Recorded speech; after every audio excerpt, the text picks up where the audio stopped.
बिस्मिल्लाहिर्रहमानिर्रहीम। अस्सलाम वालेकुम दोस्तों, नई वीडियो में खुश आमदीद। दोस्तों, अब तक की सबसे बड़ी ब्रेकिंग न्यूज आपको देने जा रहा हूं कि ईरान के नए सदर के आते ही अमेरिका ने इराक से अपना बोरिया बिस्तर गोल करना शुरू कर दिया।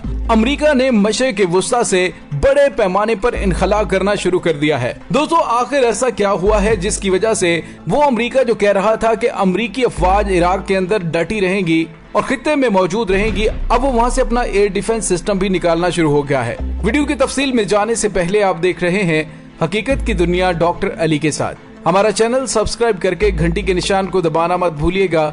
इस वीडियो को ज्यादा से ज्यादा फेसबुक, व्हाट्सएप और सोशल मीडिया पर शेयर जरूर करें। शेयर और लाइक करने के साथ साथ कमेंट बॉक्स में पाक फौज जिंदाबाद, पाकिस्तान जिंदाबाद और पाकिस्तान के गुमनाम हीरोज को सलाम का नारा कमेंट जरूर कीजिएगा। दोस्तों, ईरान के नए सदर आयतुल्लाह इब्राहिम रईसी के इक़्तिदार संभालते ही अमेरिका ने मशरिक वुस्ता से अपना बोरिया बिस्तर गोल करना शुरू कर दिया है। जी हाँ दोस्तों, ये अब तक की बड़ी और एक्सक्लूसिव खबर मैं आपको दे रहा हूँ, क्योंकि ये वही अमेरिका है जिसने इराक की पार्लियामेंट से करारदाद पास होने के बावजूद इराक से निकलने से इनकार कर दिया था और खित्ते में अपनी फौज की तादाद मजीद बढ़ा दी थी। लेकिन दोस्तों, अब वही अमेरिका ईरान के मुतालबे पर मशरिक वुस्ता से अपना मिसाइल डिफेंस सिस्टम निकालने लगा है। अमेरिका ने ऐलान किया है कि वो मशरिक वुस्ता से अपनी फौजी तंसीबात हटाने का फैसला कर चुका है। पेंटागन के जराये के हवाले से इस खबर की तस्दीक हो चुकी है कि ईरान से कशीदगी कम होने के बाद अमेरिका ने इराक और सऊदी अरब समेत दीगर ममालिक से मिसाइल डिफेंस निकालने का फैसला किया है।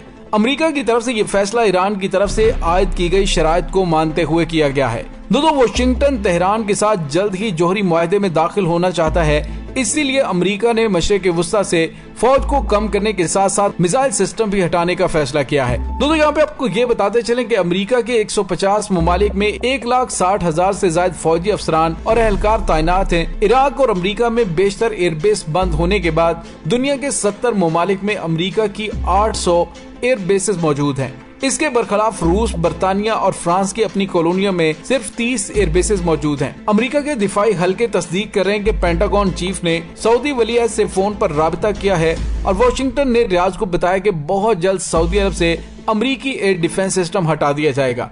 ये सिस्टम सऊदी अरब में गुज़िश्ता साल साबिक अमेरिकी सदर के दौरे हुकूमत में अरामिको के हमले के बाद लगाया गया था। दोस्तों, उस वक्त अमेरिका और सऊदी अरब ने इल्जाम आयद किया था कि सऊदी शहरों पर ईरान हमले करवाता है। इस मिसाइल सिस्टम का मकसद ईरानी और हौसियों के दरमियान बराह रास्त हमलों से सऊदी अरब को बचाना था।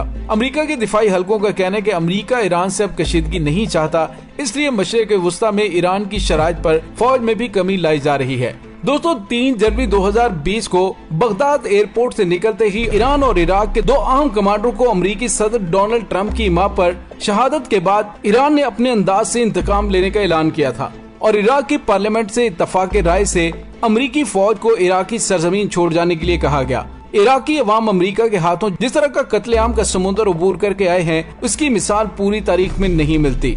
बड़े पैमाने पर इंसानी कत्लेआम का सबब बनने वाले हथियारों की मौजूदगी का बहाना करके अमेरिका इराक में दाखिल हुआ और एक अंदाजे के मुताबिक उसने 2 मिलियन से ज्यादा इराकियों को शहीद किया, इंफ्रास्ट्रक्चर तबाह किया, इराक को 3 हिस्सों में तकसीम करने के अपने मंसूबे पर अमल दरामद शुरू किया, दाइश जैसे वहशत अफरीज दहशतगर्द को जन्म दिया और फिर उसी के खात्मे का बहाना करके लंबे अरसे के लिए वहां रहने का मंसूबा बनाया।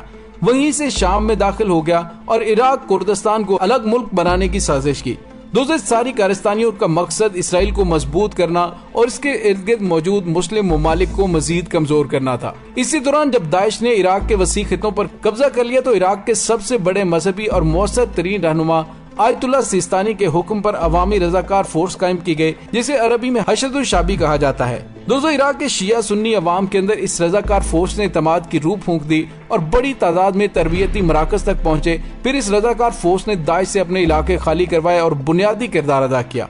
अमेरिका की तरबियत याफ्ता फौज और उसके इराकी जर्नैल तो अमेरिकी मुफादात के आलाकार साबित हुए और मुसलसल ऐसी खबरें आती रहीं कि अमेरिका जहां एक तरफ बज़ाहिर दाइश के खिलाफ सरगर्म था, वहीं इसे असलहे की फराहमी और जरूरत पड़ने पर महफूज रास्ता देने का काम भी अंजाम देता रहा। हशदुल शाबी, इराकी अवाम और मुल्क के वफादार इराकी फौजी अमेरिका की ये तदाबीर करीब से देख रहे थे और उसके मकासद भांप चुके थे। दोस्तों, यहाँ पे आपको ये बताते चलें कि इराक के अंदर 15 के करीब ऐसी तंजीमें और ग्रोह मौजूद हैं जिन्होंने अमेरिका के नाक में दम किया हुआ है। इन गिरोहों ने गुज़िश्ता 1 साल में अमरीकी लॉजिस्टिक कारवानों, अड्डों और मुफादात पर कम अज कम 110 हमले किए हैं। इन हमलों की तादाद दिन ब दिन ज्यादा होती जा रही है। रवां साल अप्रैल के आगाज से अब तक तकरीबन रोजाना एक हमला किया जाता है। दोस्तों, अगर हम हर रोज की खबरों पर एक नजर डालें तो ये हकीकत हमारे सामने आएगी कि इसमें फकत कारवानों पर किए गए हमले शामिल नहीं, ऐनुल असद और अल बलद जैसे मजबूत अमरीकी फौजी अड्डे भी शामिल हैं। बाज हमले मुजाहमती ग्रोहों ने ड्रोन्स के जरिए किए।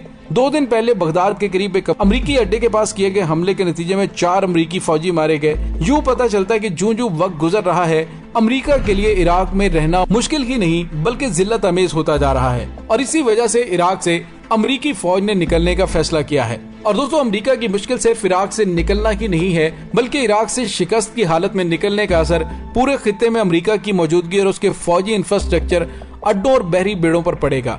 क्योंकि जैसा मैं पहले कह चुका कि अमेरिका और सहूनिज्म के खिलाफ मार्जे वजूद में आने वाली ये तहरीक सरहदों से मावरा है और यही वजह है कि गुज़िश्ता दिनों गजा पर इसराइली हमलों के दौरान इराकी हशद शाबी के बाज ग्रोहों ने भी इसराइल के खिलाफ लड़ने के लिए अपनी आमादगी का इजहार किया था।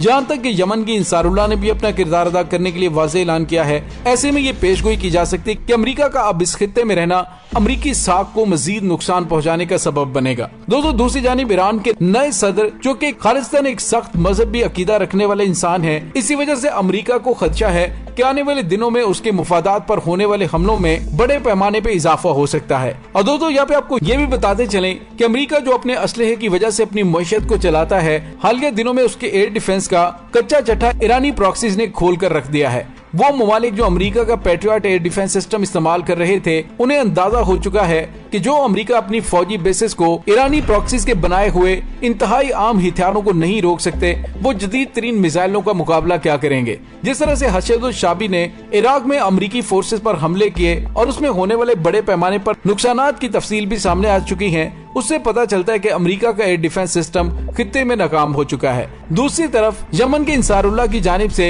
सऊदी अरब की तेल तंसीबात और दीगर तंसीबात के ऊपर किए जाने वाले पेदर पे हमले और सऊदी अरब की यमन में इबरतनाक शिकस्त के बाद दुनिया की जानिब से असलहे के हवाले से रूस और चीन की जानिब देखा जा रहा है। और अमेरिका की लगाई गई पाबंदियों के बावजूद अमेरिका के ही हलीफ ममालिक रूस का S-400 एयर डिफेंस खरीदने में दिलचस्पी जाहिर कर रहे हैं और बहुत सारों ने तो अमेरिका की दुश्मनी और पाबंदियों को खातिर में ना लाते हुए रूस का एयर डिफेंस सिस्टम खरीद भी लिया है, जिसमें भारत और तुर्की सरे फहरिस्त हैं। और दोस्तों, इसके साथ ही आपको ये भी बताते चलें कि दीगर भी कुछ नाटो और नॉन नाटो ममालिक की जानिब से रूस के साथ S-400 एयर डिफेंस सिस्टम खरीदने के हवाले से बातचीत चल रही है। इसी वजह से अमेरिका ने अपने असलहे की मजीद कली खुलने से पहले ही खित्ते से निकलने का फैसला कर लिया है। दोस्तों, ये है हालात और वाकयात जिसमें अमेरिका की जानिब से इराक छोड़ने का ऐलान किया गया है। इसे ईरान की एक बड़ी कामयाबी कहा जा सकता है। दोस्तों, इसके साथ ही डॉक्टर अली को इजाजत दीजिए। इंशाल्लाह बहुत जल्द मिलते हैं एक नई वीडियो में। तब तक के लिए अपना बहुत सारा ख्याल रखिएगा।